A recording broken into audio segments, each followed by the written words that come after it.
그럼 여기까지는 좀 이제 실제 반도체에 대한 얘기를 했고, 그럼 반도체 생태계가 도대체 어떤 생태계인지 한번 전체 큰 그림을 하는 것이 필요할 테니까요. 한번 큰 그림을 한번 보도록 하겠습니다. 실제로 이렇습니다. 우리가 인포메이션 커뮤니케이션 테크놀로지는 뭐죠? 정보통신 기술이라고 보통 얘기를 하는, 여기 이것을 보면 현재 큰 추세가 커넥티드 앤 인텔리전스로 저기를 할 수가 있는데요. 사실 거의 모든 사무들이 연결이 되고 이 모든 사무들이 다 지능을 가지고 있는 쪽으로 발전을 해나가고 있습니다. 거기에 맞게 저는 여러 가지 어플리케이션들이 있는데, 저런 어플리케이션들이 가능하도록 하는 것이 바로 저 안에, 이건 이제 반도체 하는 사람들 입장에서 그린 그림입니다. 반도체를 중심에다 두고 다른 산업들을 다 이제 바깥쪽에 연결을 시켜놨는데, 이렇게 중앙에다 놓으면 반도체는 저렇게 또 소재, 부품, 장비, 그 다음에 저런 설계를 가능하게 하는 어떤 툴들, 그 다음에 제조하고 패키지하고 테스트하는 이런 산업들이 엮여서 반도체가 만들어지고, 그렇게 만들어진 반도체는 저렇게 다양한 응용 분야에 사용이 된다. 이렇게 이해를 하시면 되겠습니다. 밸류체인을 다시 한번 살짝 보면 크게 이렇습니다. 자, 아까 처음에 말씀드렸듯이 엔비디아 같은 데는 실제로 반도체를 만들지는 않습니다. 만들지는 않는데, 그러니까 그래픽 처리에 굉장히 특화되어 있는 그런 프로세서를 설계를 하고, 그 설계 자료를 다른 데다 넘겨서 만들게 하는데, 그렇게 설계만 하는 곳들을 갖다 팹리스라고 보통 얘기를 하죠.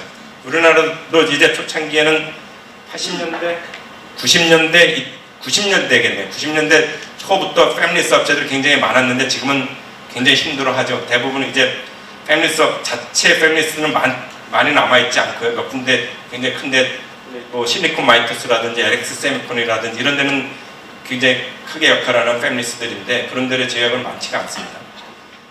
이제 왜 팹리스가 사라졌는지는 또 다른 큰 중요한 이슈니까 여기서 다루지는 않을 거고요. 그 다음에 이렇게 팹리스 업체들의 설계를 한 것을 갖다가 만들어주는 것을 갖다 파운드리라고 얘기를 하죠. 대표적인 것이 TSMC와 삼성전자 이런데, DB 하이텍 이런 데가 파운드리의 중에 하나고요. 그 다음에 이제 삼성전자나 SK하이닉스 같은 경우는 메모리도 많이 하잖아요. 메모리가 굉장히 큰 비즈니스잖아요. 메모리를 하는 데는 보통 설계와 제조와 이런 것들을 다 한 군데서 합니다. 일반적으로 메모리는. 그래서 이런 것들을 갖다 IDM이라고 얘기를 합니다. Integrated Device Manufacturer 이렇게 얘기를 하는데요. 삼성전자나 SK하이닉스나 DB하이텍 같은 데는 IDM이라고 얘기를 하기도 하는데요. 보통 이렇습니다. 메모리는 대개 IDM 형태로 비즈니스가 일어나고요. 그러니까 메모리가 아닌 비메모리 쪽은 보통 팹리스와 파운드가 나눠져 있습니다. 왜 그러냐 하면, 비메모리는 사실 응용 분야가 굉장히 많고요. 기능들이 굉장히 종류가 많습니다. 그래서 그 모든 기능을 한 회사에서 다 만들어내는 것은 거의 불가능합니다. 그러니까 자기들이 필요한 응용에 따라서 설계를 하고 그것을 제조 전문 기업인 파운드리에다 맡기는 것이 일반적입니다. 그래서 팹리스와 파운드리가 나눠지는 것이 아주 자연스럽습니다. 그런데 메모리는 비메모리에 비해서 기능이 단순합니다. 그냥 데이터만 저장하면 됩니다. 물론 메모리 관점에서 굉장히 복잡한 게 많은데 전체 사업으로 보면 상대적으로 단순합니다. 그러니까 메모리는 주로 IDM 업체들이 주로 합니다. 현재는 삼성전자, SK하이닉스, 마이크론 정도가 주로 하고 있고, 물론 그 틈새 시장을 다른 작은 기업들이 차지하고는 있지만 그렇게 보시면 될 거고요. 이 정도로 넘어가겠습니다. 그래서 팹리스와 파운드리와 그것을 뒷받침한 전후방 산업, 즉 소재, 부품, 장비, 패키지 테스트 이런 산업들이 같이 연결이 돼서 이루어지고 있다라고 이해를 하시면 되겠습니다. 그러면 이러한 여러 가지 응용 분야들이 있고 밸류 체인이 있는데, 이런 상태에서 응용 분야와 반도체는 서로 어떤 역할을 하고 어떤 것들을 주고받는지를 보면 이렇습니다. 응용 분야의 발전이 반도체의 발전을 이끌고, 반도체의 발전이 응용 분야의 발전을 이끈다라고 제가 뽑은 내용인데요. 사실은 초창기에 모바일 프로덕트들이 나오면서 반도체 혁신이 많이 일어났습니다. 그 다음에는 이제 웨어러블 전자부품, 데이터 센터, 현재 5G에 대해서는 말이 많지만 어쨌든 고속 통신을 하는 쪽, 그 다음에 IoT는 모든 것들이 연결이 된다 그랬잖아요. 인터넷 오브 띵인데 T를 E로 바꿔서 인터넷 오브 에브리띵이라고 얘기를 하기도 하죠. 그 다음에 자율주행차를 생각하는 자동차 쪽인데 아직은 사실 제대로 된 자율주행차는 아니지만 어쨌든 저런 쪽 앞으로 이제 인공지능이나 로봇 쪽이 반도체 혁신을 이끌 것인데 이런 것들입니다. 새로운 응용 분야가 나타나면 새로운 요구사항들이 만들어지고 그런 요구사항들을 맞춰주기 위해서는 반도체 기술 혁신이 일어나지 않으면 요구사항을 맞출 수가 없고 그 다음에 이렇게 반도체의 기술 혁신이 일어나서 그런 요구사항을 맞출 수 있는 반도체가 만들어지지 않으면 그 새로운 요구사항을 맞출 수가 없으니까 응용 시스템이 만들어질 수가 없고 그래서 서로 상호작용을 하면서 순환을 한다라고 이해를 하시면 되겠습니다. 그래서 응용 분야가 새롭게 나오고 새로운 요구 조건이 나오고 그것에 맞춰주기 위해서 반도체 기술이 혁신이 돼야 되고 그다음에 그런 반도체가 만들어져야 그런 응용 분야가 구현이 가능해지고 또다시 이렇게 반복하고 그런 형태로 간다라고 보시면 되겠어요. 그러면 자, 인공지능 시대를 준비하는 반도체의 내일은 어떨 것인가를 보면 자, 저런 쪽의 요구 조건들을 어떻게 갈 것인가를 보면 반도체를 어떻게 준비할 것인지가 보이겠죠. 그런 관점으로 한번 얘기를 진행을 해보도록 하겠습니다. 자, 먼저 이제 그러니까 통신과 관련돼서 데이터를 지금 우리 휴대폰이 지금 4G냐 5G냐 이런 논란을 하자는 얘기는 아니고요. 그러니까 통신 네트워크의 흐름 방향은 한 10년 주기로 세대가 바뀐다고 보시면 되겠습니다. 그러니까 디지털 통신이 이제 인데 10년 주기로 바뀌는데 지금은 시기적으로 보면 지금 5G 시대여야 되는 시기입니다. 몇 년 이제 4G가 한 2, 3년 전에 10년이 거의 지났고 이제 5G고 앞으로 한 7, 8년 후에는 6G가 와야 되고 이런 기술을 개발하는 사람들 입장에서는 근데 이제 실제 현실에서 투잡이나 이런 것들 여러 가지 요인들 때문에 실제로 그걸 하느냐 마느냐 다른 얘기고 기술 관점에서는 그렇습니다. 그래서 5G에서 추구하는 방향이 크게 세 가지 축인데 우리가 일반적으로 통신 그러면 많은 양의 데이터를 빨리 주고받는 쪽으로 큰 축으로 항상 발전을 해왔습니다. 많은 양의 데이터를 빨리 주고받는 게 하나의 축인데 그게 바로 저 위의 꼭지점입니다. 그래서 5G에서 기존의 2G, 3G, 4G로 가면서 빨리 데이터를 주고받는 것을 좀 더 빨리 그것이 위에 Enhanced Mobile Broadband라는 EMBB라는 이름을 붙은 그쪽 방향으로 해서 초고속으로 데이터를 주고받을 거야. 이거는 그냥 큰 축이고 쟤는 변함이 없습니다.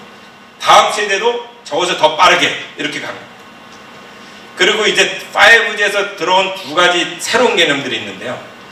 그러니까 제가 ICT의 기본 발전 방향이 커넥티드 앤 인텔리전스라고 얘기했잖아요. 커넥티드 된다는 얘기는 우리가 데이터를 주고받아야 될 것들이 굉장히 많다는 얘기입니다. 데이터를 주고받아야 될 동시에 주고받아야 될 것들이 굉장히 많은데 그러니까 매시브라고 해요. 즉 매시브 머신 타입 커뮤니케이션에 대한 약속이 있지 않으면 불가능해지겠죠. 사실 이것들은 이제 네트워크 프로토콜이라고 얘기를 하는데 프로토콜은 뭔가 약속이잖아요. 이런 규칙에 따라서 데이터를 주고받아야 돼 이런 건데 즉 매시브 머신 타입 초연결을 준비하는 한 축이 바로 MMTC라고 이름을 붙인 저축에 대한 기술 개발이 일어나고 있는 겁니다. 즉 기존의 2세대, 3세대, 4세대, 5세대, 6세대로 가면서 계속 빨리 데이터를 주고받는 EMBB 쪽은 당연한 거고 그 다음에 굉장히 많은 머신들이 연결이 돼서 서로 데이터를 주고받는데 문제가 없도록 해야 돼. 그런 쪽에 MMTC라는 축이 하나가 들어간 거고 5G에서 그 다음에 또 하나 이런 것들 우리가 자율주행을 한번 생각을 해보면 자율주행차가 제대로 동작을 하려면 차량 간의 통신 그 다음에 주변 고속도로나 도로 옆에 있는 인프라와의 통신 어떤 데이터 센터나 이런 데와의 통신들이 굉장히 빠른 속도로 진행이 되죠. 그런데 그러니까 속도를 나타내는 것이 크게 두 가지 나타내는데 하나는 스루풋과 레이턴시라는 것을 나타내는데 스루풋은 데이터를 연속적으로 얼마나 속도로 주고받느냐를 나타내는 것이 스루풋이고요. 레이턴시는 데이터를 줬는데 받는 데까지 얼마나 걸려 이게 지연이라고 얘기를 합니다. 그래서 지연이 굉장히 짧아야 됩니다. 예를 들어서 저쪽 센터에서 자율주행차에 데이터를 줬는데 차선 바꿔 그랬는데 너무 늦었어. 그러면 사고가 나겠죠. 그래서 굉장히 빨리 뭔가 보냈을 때 바로 받아야 되는 굉장히 큰 요구 조건이 있습니다. 그러니까 그런 쪽, 즉 굉장히 레이턴시가 짧은, 즉 데이터를 줬으면 바로 받아야 되는 그런 관점에서 한 축이 만들어집니다. 그리고 이러한 데이터들은 굉장히 신뢰도가 높아야 되죠.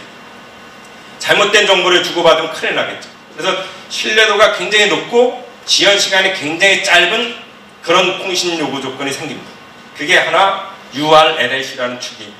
그래서 기존 전통적인 통신의 속도 높이는 것과 굉장히 많은 머신들이 서로 데이터를 주고받는 축이 추가되고, 그 다음에 신뢰도가 굉장히 높으면서 지연 시간이 굉장히 짧은 한 축이 만들어졌어요. 그게 5G 통신의 기본 철학인데요. 얘들이 제대로 구현이 되느냐는 완전히 다른 그 비용과 이런 문제, 사회적 비용 이런 문제들이니까 완전히 다른 얘기고요. 그래서 반도체를 만들 때 저 중에 하나 또는 두 개 또는 세 개가 기능을 할 수 있도록 만듭니다. 반도체를. 그렇게 만드는 거고요. 6G에는 여기 한 두세 가지 축이 더 들어갑니다. 예, 거기는 이제 논외로 하겠습니다. 자, 이렇게 통신 관점에서는 그런데 이런 통신 인프라가 갖춰지고 그런 것들을 지원하는 반도체가 만들어지지 않으면 불가능한 거니까요. 그런 관점에서 통신을 한번 봤고요. 그 다음에 이제 인텔리전스 관점에서 보면 지능을 갖춘 사물들이 굉장히 많이 연결이 되죠. 그럼 이것들은 굉장히 많은 양이 돼요. 우리가 믿을 수 없을 정도로 많은 양이 돼요. 얼마나 많은 데이터를 만들어내냐 하면 2025년에 181 제타바이트가 뭔지 잘 모르겠는데 이런 겁니다. 우리 킬로, 메가 이런 얘기 들어보셨죠? 킬로는 보통 10의 3승, 메가는 10의 6승, 그 다음에 기가는 10의 9승, 테라는 10의 12승, 페타는 10의 15승, 엑사는 10의 18승, 제타는 10의 21승이거든요. 그런데 컴퓨터에서는 10의 몇 승이 아니라 2의 몇 승으로 따져야 되는 겁니다, 원래는. 그래서 10의 3승이 킬로니까 10의 3승이면 1000이잖아요. 1000과 비슷한 2의 몇 승은 2의 10승입니다. 2의 10승은 1024거든요. 그래서 사실은 용어도 제타 이게 아니라 제비 이런 식으로 이름을 좀 바꿔야 되는데 그냥 통칭해서 씁니다. 그래서 보면 10의 21승에 해당되는 2의 몇 승은 10의 3승의 7승이 10의 21승이잖아요. 10의 3승은 2의 10승에 해당이 되고 그래서 2의 70승에 해당이 됩니다. 2의 70승에 해당되는 바이트의 데이터량이 제타바이트인데 2025년은 180의 제타바이트 정도가 만들어졌어요. 아직도 실감이 안 나요. 그죠? 얼마나 많은 양인지. 우주의 별수가 10제타바이트라고 합니다. 우리가 현재 알고 있는 우주 크기에서 우주의 별이죠. 다른 우주는 잘 모르고 아직은 모르겠고. 그럼 그거보다도 어마어마하게 많은 양이죠. 저런 양의 데이터들이 만들어지는데 그냥 다시 좀 다른 관점으로 1년을 초로 따지면 10의 7승초예요. 1년이 10의 7승초인데 일주의 데이터가 얼마나 많이 만들어져야 동시에 만들어져야 저만큼을 채울 수 있는지는 한번 상상해 보시면 어마어마하게 많은 양의 데이터인데, 자 그러면 여기서 생각할 수 있는 게 뭐죠? 반도체를 만드는 사람들은 무엇을 준비해야 되겠죠? 굉장히 많은 양의 데이터를 저장할 수 있는 뭔가가 있어요. 제 메모리는 영원하다. 제 메모리 하는 사람들은 그래서 메모리는 영원하다. 인류 문명이 없어지지 않는 한 영원하다. 이렇게 주장하는데 잘 모르겠습니다. 지금과 동일한 메모리일지는 잘 모르겠어요. 그래서 완전히 새로운 종류의 메모리를 연구하고 있습니다. 물론 그 중에 어느 것이 성공할지는 아무도 모릅니다. 한 8, 90%는 실패하고요. 그 중에 한두 개가 살아남아서 가는데. 그리고 또 뭐래요? 저 많은 양의 데이터를 가공하고 처리해야 되니까 굉장히 빠른 프로세스가 필요하다. 즉, 저 많은 양의 데이터를 저장해야 되는, 즉 고용량의 메모리, 빨리 처리해야 되는 굉장히 빠른 스피드의 프로세서, 저 많은 양의 데이터를 빨리 주고받아야 되는 데이터 통신에 사용되는 반도체, 이런 것들이 필요하다. 그러면 앞으로의 반도체 발전 방향이 그냥 나오는 거죠. 저런 것들이 되도록 해줘야 돼. 그럼 메모리 하는 사람은 저런 것들을 하려면 어떤 메모리를 만들어야 될까? 프로세서 하는 사람은 프로세서를 어떻게 만들어야 될까? 이런 생각을 하면서 개발을 합니다. AI가 나오고 작년에 챗GPT 때문에 열풍이 불었는데 기본적인 것은 GPT-3라는 것이 불었는데 이런 겁니다. 즉, 저 많은 것들이 필요해서 GPU가 1024개의 GPU가 4달 동안에 트레이닝을 해야만 거부 처리가 되는, 저기서 투데이는 작년 기준입니다. 근데 앞으로는 훨씬 더 많아요. 저기서 보면 프로세서는 굉장히 빨리 처리해야 되는데 문제는 빨리 처리해야 되는데 속도만이 아니라 지연도 적어야 돼. 메모리는 용량이 커야 돼. 이런 것들을 생각할 수가 있겠죠. 다시 한번 살짝 보면 있습니다. 그럼 반도체 관점에서 AI를 구현하기 위한 필수 구성 요소들이 무엇이 있을까를 생각을 해보면 우리 AI에서 필수적으로 일어나는 두 가지 오퍼레이션이 있습니다. 하나가 트레이닝이죠. 학습을 해야 되는데 이 트레이닝을 하는 데는 정말로 어마어마하게 많은 양의 데이터가 필요합니다. 양질의 데이터. 즉 이 데이터의 오류도 많을 수 있는데 그런 것들을 배제하고 정말 좋은 데이터들이 어마어마하게 많이 필요해요. 그래서 실제로 빅데이터가 준비되지 않으면 별로 기능을 발휘하지 못하죠. 그래서 그런 빅데이터를 가지고 제대로 된 빅데이터를 가지고 트레이닝을 하는 것이 필요한데 이 트레이닝에는 굉장히 많은 컴퓨팅 파워와 데이터 스토리지가 필요합니다. 그래서 고용량의 메모리와 빨리 데이터를 저장할 수 있는 고용량의 메모리와 저장하고 빼낼 수 있는 고용량의 메모리와 빨리 프로세싱을 할 수 있으면서 전력을 적게 쓰는 프로세서가 필요하고요. 그 다음에 이제 그런 그렇게 트레이닝 된 것을 가지고 인퍼런스를 한다. 추론을 하는데요. 이런 트레이닝과 추론을 같이 할 수도 있고 다르게 할 수도 있는데 기본적으로 트레이닝에는 굉장히 많은 컴퓨팅 파워가 필요하기 때문에 보통 이제 데이터 센터나 이런 데서 많이 하고요. 그 다음에 인퍼런스는 이 단말 쪽에서도 할 수가 있습니다. 그래서 트레이닝은 저쪽 큰 컴퓨팅 파워가 필요한 데서 하고 그런 식으로 일반적으로 나눠지는데 나중에 가면 이제 AI on device님 이런 것들로 가면 트레이닝 중에 일부도 갈 수도 있을 것 같은데 아직은 트레이닝에 대해서 헤비하기 때문에 아직은 많이 못 간다고 보시면 되겠습니다. 그리고 저런 AI 알고리즘을 어떻게 만들 것이냐 그 알고리즘에 따라서 할 수 있는 기능들이 많이 다르기 때문에 그렇게 이루어지고 있고요. 자, 저런 것들이 가능하도록 하려면 우리가 실제로 동작시킬 수 있고 손으로 만져볼 수 있는 텐저블 IP가 필요한데 이것들이 바로 반도체입니다. 그래서 반도체가 발전하지 않으면 안 된다. 그럼 이런 반도체는 바로 저는 소프트웨어까지 집어넣어서 반도체라고 얘기를 하는데 소프트웨어 하는 분들은 반도체 아니야 이러겠지만 사실은 소프트웨어도 우리가 0과 1이라는 것으로 만들어진 것이 메모리에 저장이 돼서 얘가 나와서 로직에서 동작하는 거거든요. 그러니까 어떻게 보면 반도체라고 볼 수 있는데 그 프로그램 짜는 사람들 입장에서는 소프트웨어가 반도체가 아니긴 하지만 그렇게 볼 수가 있습니다. 스마트폰에는 이렇게 많은 종류의 반도체가 들어가 있고요. 반도체가 아니면 안 되겠죠. 그 다음에 데이터 센터에 어이구 제가 전작가인데 기계치라 사고를 칩니다. 자동차에 이렇게 많은데 전기차나 자율주행차로 가면 껍데기나 몇 가지 구동 관련되는 거 말고는 다 반도체라고 보시면 되겠습니다. 그리고 여기에 사실은 또 통신을 위한 그 네트워크 케이블이 굉장히 많이 들어갑니다.